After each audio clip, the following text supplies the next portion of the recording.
Bakú, capital de Azerbaiyán, una ciudad deslumbrante a orillas del Mar Caspio, sede de la Eurocopa, un país donde los derechos humanos no valen mucho y cuyo poder se concentra en manos de un autócrata, el presidente Ilham Aliyev.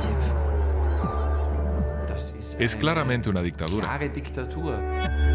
El régimen intenta asear su imagen en Europa a base de sobornos. ¿Y qué pasa en Alemania?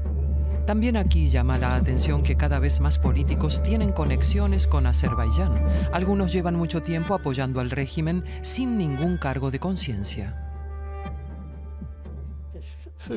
No creo que sea corrupto ni alguien que corrompa.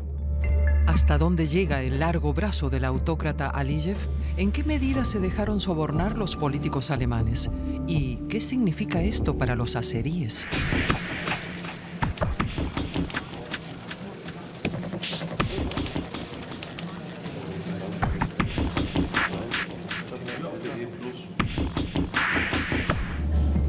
En un vuelo a Azerbaiyán, fue necesaria una larga batalla con las autoridades para que nos dejaran entrar.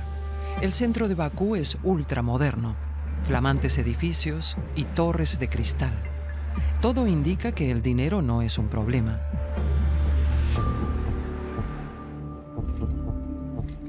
El boom de la construcción se financia con los ingresos del gas y del petróleo. Un ejemplo, las Flame Towers, que vienen a representar llamas en la Tierra del Fuego. Justo al lado, la sede del gobierno del presidente Aliyev. No está permitido filmar el edificio, oficialmente al menos. En Azerbaiyán, muchas cosas son distintas, sobre todo en lo que respecta a las libertades y normas democráticas. Nos encontramos con la activista y defensora de los derechos humanos, Shala Bayramova, en un patio trasero destartalado, donde está su oficina. Nos cuenta que criticar al gobierno significa vivir en peligro. No obstante, ya ha organizado varias manifestaciones junto con Gulnara en defensa de los derechos de las mujeres y los homosexuales y ha interpuesto demandas contra el régimen en el Tribunal Europeo de Derechos Humanos.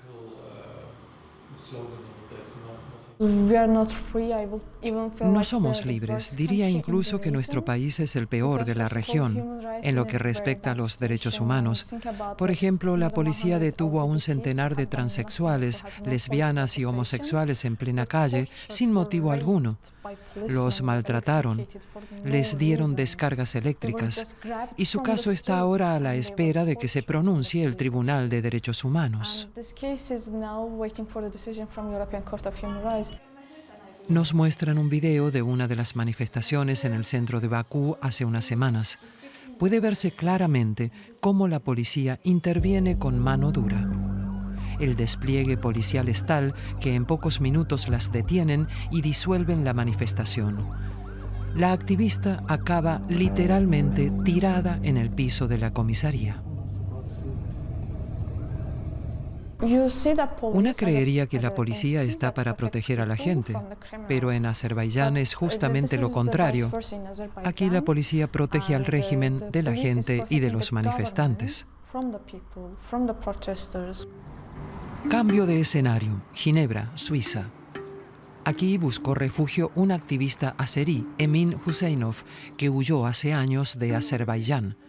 Había fundado una organización para periodistas e informaba con ojo crítico sobre las detenciones en su país, convirtiéndose así en persona no grata para el régimen.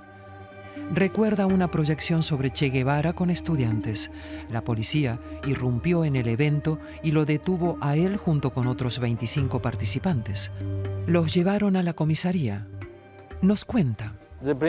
Entonces uno de los agentes sacó un arma y me dijo, te voy a matar. Yo contesté, no puedes matarme. Acto seguido me golpeó por detrás con la pistola en la cabeza hasta que quedé inconsciente. Desperté 8 horas más tarde en el hospital. Años después se pronunció el Tribunal Europeo de Derechos Humanos. Sentenció que Emin Huseynov había recibido maltrato policial. El régimen tuvo que pagarle 20.000 euros en calidad de indemnización. Nos cuenta que lleva años intentando llamar la atención de los políticos europeos sobre la situación de los derechos humanos en su país, que califica de desoladora. Viaja regularmente a Estrasburgo, al Consejo de Europa, también cuando vivía en Azerbaiyán. Diría que los 3 o 4 primeros años yo era muy ingenuo, hasta 2012. Ahí me quedó claro que había un problema de verdad. El Palais de l'Europe en Estrasburgo. El Consejo de Europa monitorea desde aquí el respeto a los derechos humanos en sus 47 Estados miembros. No solo Estados de la Unión Europea, sino también países como Rusia o Azerbaiyán, que no son precisamente democracias perfectas. ¿Qué objetivos persigue el autócrata de Bakú? Nuestras investigaciones nos llevan a un video en el que se ve a Ilham Aliyev entrando en el Consejo de Europa, la perfecta puesta en escena. En 2012 saltan a la luz las primeras sospechas sobre tráfico de influencias. Azerbaiyán intenta ganarse a políticos del Consejo de Europa mediante favores. Los expertos recurren a Gerald Knaus, que lidera un think tank independiente que informa regularmente a los gobiernos europeos sobre cuestiones de derechos humanos, también sobre Azerbaiyán. Lo que más me chocó es que estamos hablando de gente que recibió regalos a los que les pagaron vacaciones, se les sobornó con prostitutas y me sorprendió que todo esto fuera posible en Estrasburgo y nadie tuviera la sensación de que había que hacer algo con urgencia. Emin Huseynov hace un diagnóstico similar.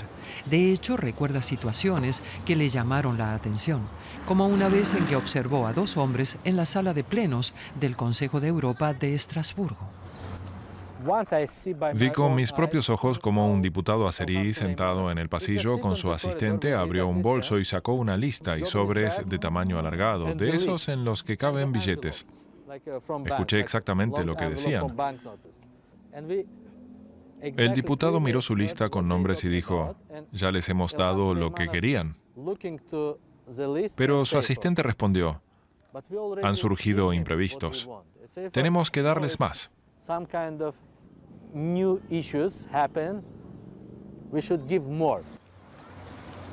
¿Eran sobornos? El periodista nunca pudo demostrarlo. Sin embargo, en 2013 tuvo lugar en el Consejo de Europa una sesión memorable. El diputado socialdemócrata Christoph Stresa presentó una resolución muy dura contra Azerbaiyán, en la que exigía la liberación de presos políticos, entre otras cosas. Pero la resolución fue rechazada tras un acalorado debate. Christoph Stresa se había entrevistado con numerosos activistas y expertos en derechos humanos. Contaba con alguna resistencia del Pleno, pero no con una derrota, que no dejó de sorprenderle. Sobre todo las reacciones de júbilo de los diputados azeríes. Una de las reacciones inesperadas para mí fue la del jefe de la delegación de Azerbaiyán, que pidió la palabra y dijo en inglés, "This is not the Council of Mr. Stresa, this is our Council of Europe." ¿El Consejo de Europa en manos de Azerbaiyán? Poco después, las autoridades financieras italianas detectaron transferencias de dinero de origen dudoso a un miembro italiano del Consejo de Europa.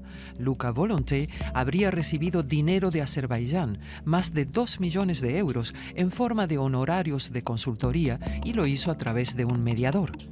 A juzgar por ciertos correos, Volonté orquestó los votos en contra de la resolución de Stresa.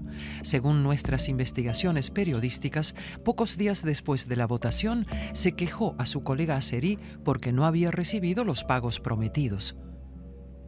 Parece que después de la victoria te olvidaste de mí, Luca. A principios de año, un tribunal de Milán lo condenó a 4 años de prisión por corrupción.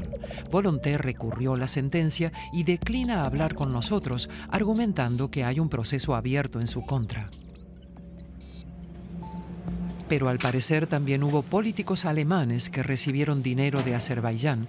Sobre todo el nombre Eduard Lindner se menciona una y otra vez. El socialcristiano fue secretario de Estado en el Ministerio del Interior bajo el mandato de Helmut Kohl en los 90. Más tarde fue elegido para formar parte del Consejo de Europa.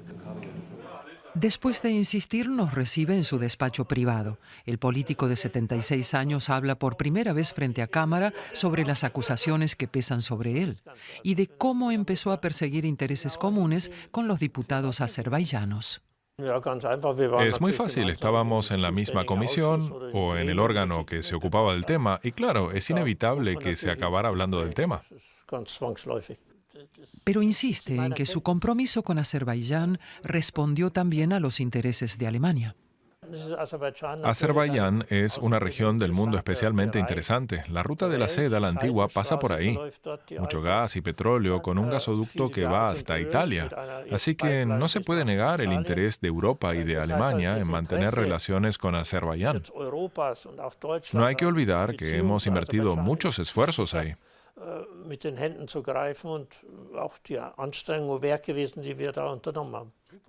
Sobre Lindner recaen, entre tanto, sospechas de corrupción. A principios del pasado año, la Fiscalía registró estas oficinas. Después de su carrera como político, Lindner fundó varias empresas, algunas de ellas financiadas directamente por organizaciones afines al régimen azerí. El dinero supuestamente fluyó hasta Alemania a través de un banco danés y 4 empresas fantasma con sede en Londres, en total varios millones de euros. Se dice que recibió más de 4 millones de euros durante esos años. ¿Qué hizo con ese dinero? Dicho así, parece una suma enorme. Recibimos asignaciones mensuales con las que alquilamos una costosa oficina en el distrito gubernamental de Berlín. Lo amueblamos y equipamos, el mantenimiento, contratamos personal. Créame que al final no quedó mucho. ¿Pero qué fue del resto del dinero de Azerbaiyán? Según la Fiscalía, Lindner repartió parte a otros políticos. A ella, por ejemplo, la política democristiana Karin Stenz, que falleció inesperadamente en marzo pasado. Aquí la vemos en 2017 en plena campaña electoral. Poco antes, un magazine de investigación de la televisión pública había revelado que recibió 22.500 euros por un contrato como consultora. Le preguntamos, ¿puede solicitar una entrevista conmigo después de las elecciones federales? Entonces, si Dios quiere, nos vemos en mi despacho. Usted trabajó como consultora para el señor Lindner, para una de sus empresas. ¿Qué hizo para recibir ese dinero? Lo único que le pregunto es qué hizo a cambio del dinero. ¿Recibió la suma por un tráfico de influencias con el gobierno de Bakú? Nos llama la atención la intensidad de sus relaciones con Azerbaiyán en aquella época. Estas imágenes son de 2015, de un viaje oficial de una delegación del Bundestag a Bakú. Su relación con el autócrata Ilham Aliyev parece más que cordial. En el Consejo de Europa vota en contra de la liberación de los presos políticos en Azerbaiyán. También viaja allí en calidad de observadora electoral, donde da por buenas y limpias las elecciones. Lo que he visto hoy es, desde mi punto de vista, un proceso electoral justo y válido. Nuestras investigaciones, sin embargo, revelan que los observadores de la OSCE, la Organización para la Seguridad y la Cooperación en Europa, llegan a una conclusión bien distinta. Según ellos, las elecciones no fueron libres ni democráticas. Además, la misión de Stenz se financió con fondos privados, más concretamente por Eduard Lindner. En la entrevista confiesa, sin el mayor reparo, que los vuelos, el alojamiento y las dietas, todo corrió a cargo del gobierno azarí. Los que nos invitaron lo hicieron con la esperanza de que finalmente la imagen de las elecciones fuera más objetiva si había más de un equipo observando el proceso. Y nosotros observamos y comprobamos que en el día de las elecciones y en los colegios electorales no hubo violaciones graves contra las normas democráticas.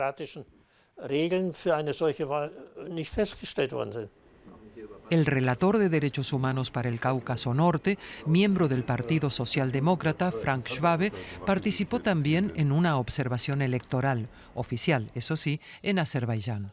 Le preguntamos por su opinión acerca de la misión privada de Eduard Lindner.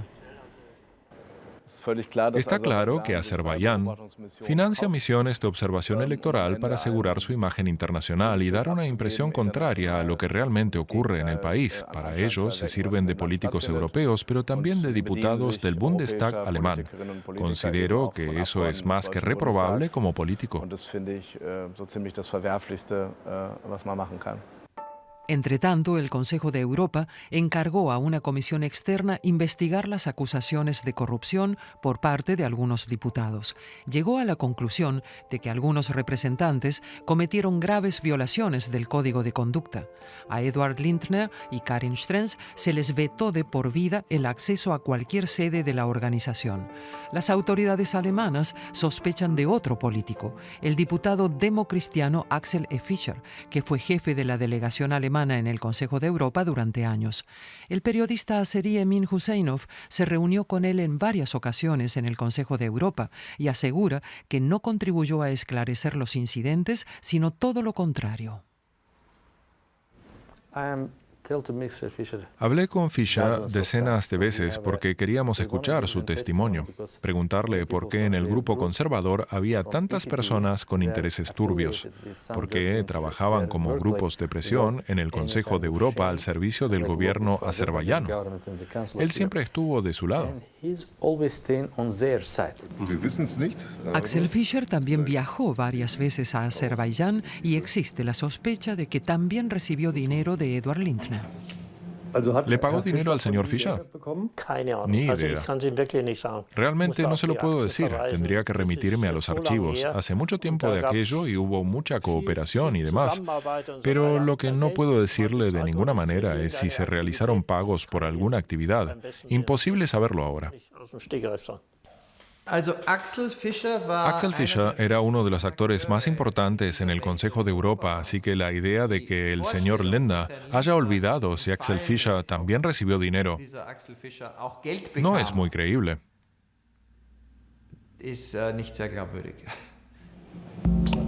El Bundestag levantó entretanto la inmunidad al político de la CDU. Está siendo investigado por cargos de corrupción. Le pedimos una entrevista por escrito, pero nos la negó. También se negó a responder al catálogo de preguntas que le enviamos.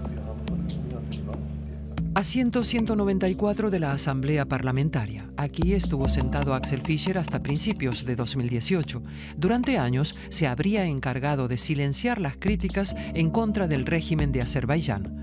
Durante años, Ilham Aliyev compró el trato de favor del Consejo de Europa para ofrecer una imagen perfecta de su país, como en 2014 cuando fue interrogado por un periodista sobre los presos políticos en Azerbaiyán. El pasado mes de diciembre se celebró un debate en el Consejo de Europa sobre el tema. La resolución que presentaron algunos miembros de la Asamblea Parlamentaria fracasó. La mayoría de los miembros no respaldaron la resolución. Esto me lleva a concluir, y ya lo he dicho aquí, ante la Comisión Europea, que no hay presos políticos en Azerbaiyán. En Alemania hablamos con Jafas Hasanov, para quien estas palabras son como una bofetada. En su país trabajaba como corresponsal radiofónico para una emisora estadounidense. Cuando estaba investigando posibles casos de tortura carcelaria, fue secuestrado en plena calle por agentes de los servicios secretos que estaban armados. Nos cuenta que se lo llevaron a Irán. Me deportaron a Irán con la esperanza de que el servicio secreto iraní me detendría y ejecutaría.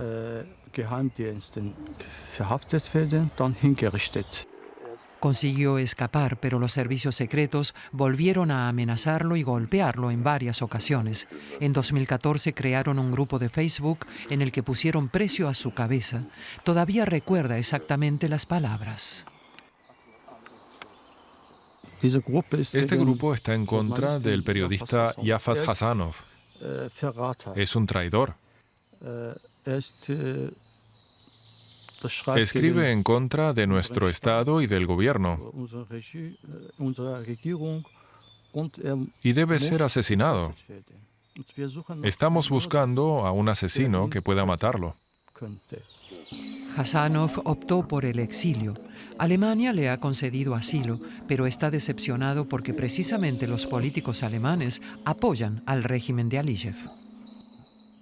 Queríamos un Azerbaiyán como Alemania, pero el gobierno de Azerbaiyán ha logrado que Alemania sea como Azerbaiyán, corrupto, políticos corruptos. ¿Políticos corruptos?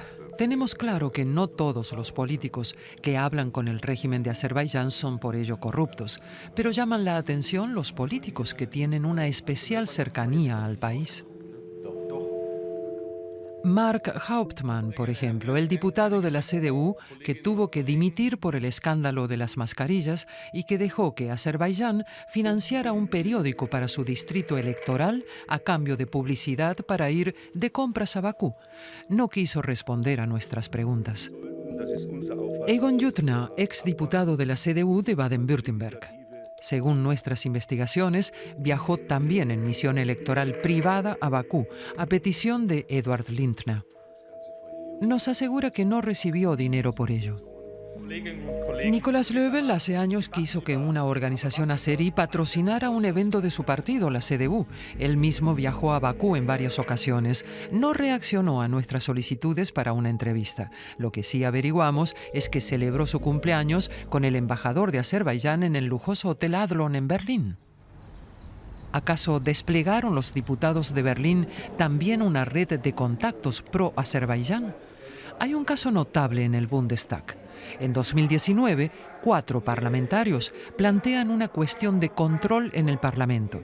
Se trata del conflicto en Nagorno-Karabaj, un territorio que se disputan desde hace décadas Azerbaiyán y Armenia. El autócrata Aliyev acusa a sus vecinos de ocupar de manera ilegal Nagorno-Karabaj. Los diputados Olaf Gütting, Eberhard Ginger y Nicolás Löbel quieren saber si el gobierno alemán comparte la posición del régimen azerí. Entre los demandantes están Axel E. Fischer, un viejo conocido. Lo curioso es que las 4 peticiones tienen exactamente el mismo texto. ¿Cómo es posible? ¿Lo acordaron entre ellos? Nuestra investigación muestra que la demanda salió directamente de aquí, de la Embajada de Azerbaiyán. En un correo electrónico enviado a un diputado en septiembre de 2019, se dice: nos complacería mucho que se ocuparan de este asunto. El derecho internacional es claro. Nagorno-Karabaj pertenece a Azerbaiyán, pero también hay negociaciones internacionales al respecto en las que participa la República Federal de Alemania. Y es evidente que estos diputados han socavado básicamente estas negociaciones y han dado a Azerbaiyán la sensación de que si lanzan ataques en la región, estos podrían contar con respaldo internacional. Un año más tarde, en verano de 2020, se produce una escalada del conflicto en Nagorno-Karabaj. Azerbaiyán conquista gran parte del territorio y deja miles de muertos en el camino. Pero en Bakú se jactan de la victoria. En plena ciudad cuelgan cascos de soldados armenios caídos en el conflicto. Incluso se los representa con rostros desfigurados. Todo esto en un país que forma parte del Consejo de Europa y que se ha comprometido a respetar los derechos humanos. El líder autoritario, Ilham Aliyev, afianza aún más su poder. Karabaj es Armenia, puede leerse en este cartel. Debajo aparece el nombre del presidente. El mandatario financia su poder gracias a los hidrocarburos. En el curso de nuestras investigaciones viajamos a las afueras de Bakú, un yacimiento tras otro de crudo. El aire apesta a petróleo y el terreno parece contaminado hasta donde alcanza la vista. Pero el petróleo y el gas de Azerbaiyán tienen gran demanda en Europa. El gas azerbaiyano fluye por un gasoducto nuevo desde principios de año de 3.000 kilómetros que llega hasta Italia. De ahí se distribuye a toda Europa, también a Alemania. Uno de los líderes del sector energético de Azerbaiyán es este hombre, el delegado en Alemania del poderoso consorcio azerí SOCAR. Sus redes en Alemania incluyen el Foro Germano Azerbaiyano, más conocido por sus siglas DAF. El presidente honorario es el cónsul de Azerbaiyán, Otto Hauser. El que fuera portavoz del gobierno de Helmut Kohl ha elogiado en numerosas ocasiones el régimen de Bakú. En el foro también participó Thomas Barais, secretario de Estado del Ministerio de Economía, diputado de la CDU. También él, un asiduo en Azerbaiyán junto con Eduard Lindner y Otto Hauser. En un viaje en 2019, el cónsul honorario Hauser no está sentado del lado del presidente Aliyev, sino, como si fuera lo más normal del mundo, del lado de la delegación alemana. Concretamente, al costado de Thomas Barais. La imagen lo muestra claramente. Todos se conocen bien y reina una especie de compadreo. Todos colaboran para hacer política exterior y económica que beneficie a Alemania, sometiéndose a los deseos de Azerbaiyán. No me parece bien, para nada. Thomas Barais nos informa a través del Ministerio de Economía de que no influyó en el desarrollo de la reunión de Bakú. Nuestra investigación revela una red de políticos alemanes que han trabajado defendiendo los intereses de Azerbaiyán. Algunos distanciándose apenas del régimen, otros actuando políticamente en beneficio del gobierno de Bakú y, por último, están los que se enfrentan a procesos judiciales, entre otras cosas, por haber recibido fondos por tráfico de influencias. Preguntamos a la embajada azerbaiyana en Berlín sobre todos estos asuntos, pero no obtuvimos respuesta ninguna. ¿Qué hay de la política alemana? Karin Strens, que falleció, recibió una amonestación por parte del Bundestag, pero conservó su mandato parlamentario hasta el final. Lo mismo que el diputado Axel Fischer. Nicolas Löbel y Mark Hauptmann perdieron sus mandatos parlamentarios, pero no por la trama azerbaiyana, sino por el escándalo en la compra de mascarillas durante la pandemia. Principios de abril en Estrasburgo, en el Consejo de Europa. La canciller Angela Merkel se suma al encuentro por videoconferencia y se pronuncia acerca de la trama de Azerbaiyán. Hemos revisado el tema de forma exhaustiva y he de decir que todos los involucrados en el contencioso de Azerbaiyán han sido blanco del debate público, duramente criticados. Creo que tanto la política de transparencia del Consejo de Europa como nuestro monitoreo, luego a nivel nacional, contribuirán a evitar que este tipo de cosas vuelvan a pasar en el futuro. Palabras convincentes de una jefa de gobierno. Gerald Knaus, el primero en destapar la trama y al que apenas se escuchó en el Consejo de Europa, tiene una demanda clara. Alemania debería encargar una nueva investigación. ¿Qué papel desempeñó el régimen de Azerbaiyán en este asunto? ¿Y qué ha ocurrido hasta ahora en los Estados miembros? Si Alemania se comprometiera a ello, sería una señal de que se toma el escándalo en serio. Al periodista Emin Huseynov en su exilio suizo, Alemania lo decepciona. Los políticos alemanes actúan como fieles lacayos del régimen de Aliyev, mientras las violaciones de los derechos humanos en Azerbaiyán continúan hasta hoy. Nos han robado nuestro futuro, nuestras esperanzas para el futuro, y Alemania no ha hecho nada. Eduard Lindner, que recibió millones de euros de Azerbaiyán por sus contactos y apoyos, sigue sin encontrar nada malo en ello.